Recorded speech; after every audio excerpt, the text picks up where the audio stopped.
Samantala, Pilipinong kasambahay sa Milan patay matapos sakalin ng magnanakaw. Brigada Katrina Honson, ibrigada mo! Brigada Live Report! Isang 61 taong gulang na Pilipinong kasambahay ang nasawi sa Milan, Italy matapos umano siyang sakalin ng isang magnanakaw na pumasok sa apartment ng kanyang Israeli na amo malapit sa Parco Sempioni.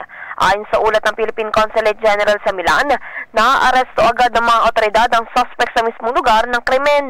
Kaugnay nito, nakipagpulong na rin ang konsulado sa mga kaanak ng biktima upang tiyakin ang tulong, kabilang ang pag-asikaso sa repatriation ng kanyang mga labi. Nagpaabot naman ng pakikiramay ang konsulado at hinikayat ang Filipino community sa Milan na ipagdasal ang yumaong kababayan. In the heart of changing lives, ako, si Brigada Katrina Honson, ng 105.1 Brigada News of Manila, The Music and News Authority. Ang bahaging ito ay hatid sa atin ng Power Cell Soya Coffee. Masarap araw-arawin.